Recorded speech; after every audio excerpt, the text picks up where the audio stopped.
What up? All right, let's get right to it. Hole punching your leather, super easy. Go out and buy a little tool like that, preferably one that's not a piece of shit. You want something good. This is super strong, quick and easy.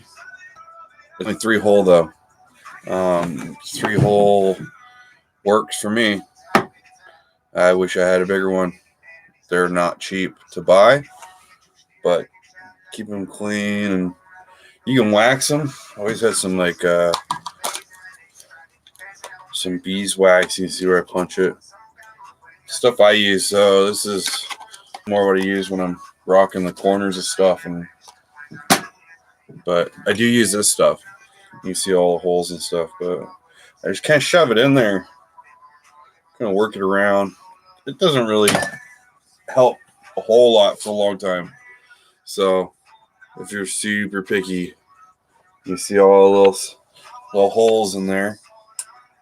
They're all the way around the pattern for doing this tote, this smaller tote. This is a smaller tote.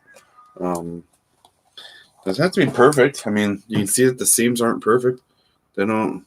Look at, there's a nick out of that one. I measured out a piece to do a big one and thought maybe that I actually had enough to do another half of it. And I came up shy by a few inches, and I don't want that missing in my bag. So I decided to do a smaller one, save the bigger half for another one later on. So we actually out of one hide, we got a good deal of bags made. Still a few more to go. But punching, like I said, I use this one. There's another one I use. It's a single punch, and I use it for just doing side stuff. And then I have my rotary punch, which when I go to do like the corners, I didn't, as you can see, I didn't punch in here because I'm going to push them together to get that V to meet together. You know, I can't do it right now because it's not sewn. Well, I guess I could bring them together, but these two will be sewn complete, and then I'll punch along in here with the rotary punch because it's easier. Let me see what I want to do, and then so that's how I punch that, and then so what I do is excuse me, it's on the floor. It's a wood floor. I have a huge slab of whatever pine. You can see all the punches, different size punches that I've done. Just on this board, I change them out quite often. They get way abused. Like they look like BB gun holes.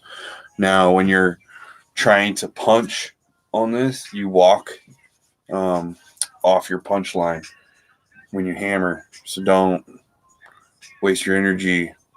It's a 2x4. Cut another piece. All right. So I start from on my bags. I start from the top of the bag, the flap of the bag or the opening of the bag, counterclockwise or clockwise, whatever's easiest for you. And I punch that line. So I get a scribe, a leather scribe.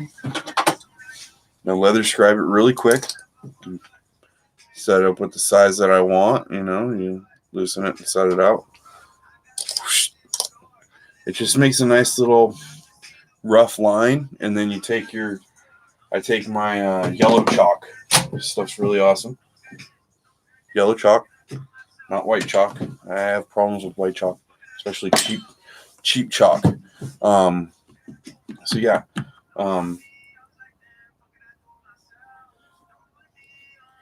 You get that. Sorry, I have memory loss. Always comment and help me out if you need to. keep me on track. So I scribed the line. I chalked the line with the ruler to kind of keep it nice and straight. It's not going to be perfect when you're hammering every time. Go slow, no rush. And then you're done punching until you go to these corners. And it's not fun to punch. It's a lot of work. It's timing and tiring. And I guess I didn't notice that, but I guess maybe I stopped. Maybe I wanted to just do the video. I don't know. I stopped punching, and I'm glad I caught that because I would have been like, what the heck? So I got to finish punching that. It's really loud. It's nice to have, you know, what would be really awesome is to have a really good size. I mean, if you got a big work area, get yourself a really big tree stump and then good size slabs of that same tree stump that are, you know, you can change them out. You cut them small and then put them on top. That's what my theory was. Put them on top, and then when you want to hammer something, you just hammer into that. And it's so steady and so solid that you don't even hear it. Like the neighbors won't hear it. Unless you live in a farm or out in the mountains like me, it won't matter. You bang and cuss. Throw the hammer at the wall. But if you live in the city and you don't want to, you know, wake up your neighbors, I mean, unless you're like on the 30th floor, probably shouldn't be hammering with a 300-pound wooden log. That'd be pretty stupid. I see you rolling that up the elevator. All right.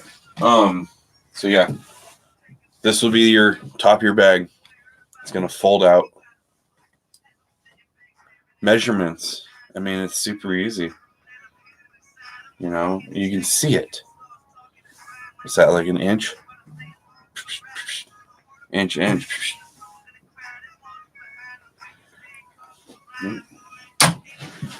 Got to pick up the kids from school. You know, that's the most confusing thing to me. The most upsetting thing is my son goes to school and they have early release day, but then they also have a day where like they put I don't know, it's like an easy class or something. I don't know. They get out of it. They don't what do they just do? They don't have to go to this class. It's like it's a white day. They call it a white day, and it just doesn't make any sense. A C day or whatever day, a B day, a gold day, a purple day, a pink day. It doesn't make any sense to me. When I went to school from 8 to 5, it seemed like Monday through Friday, Saturday and Sunday, until I was old. Or went to college for a long time. So, but it's very confusing to me because it doesn't make any sense that the whole point of teaching kids is teaching them. I get that the system is kind of messed up. But want our kids to be smart. Don't let them come home early. Don't get me wrong. I love my kids. But maybe some of you parents will agree. I have to pick my son up twice a week. I pick him up every day, but twice a week early. He should be there learning. I'll pay more. It's important for him to learn. All right, so we did that type of punching. Like I said, rotary punch. Got the rotary punch.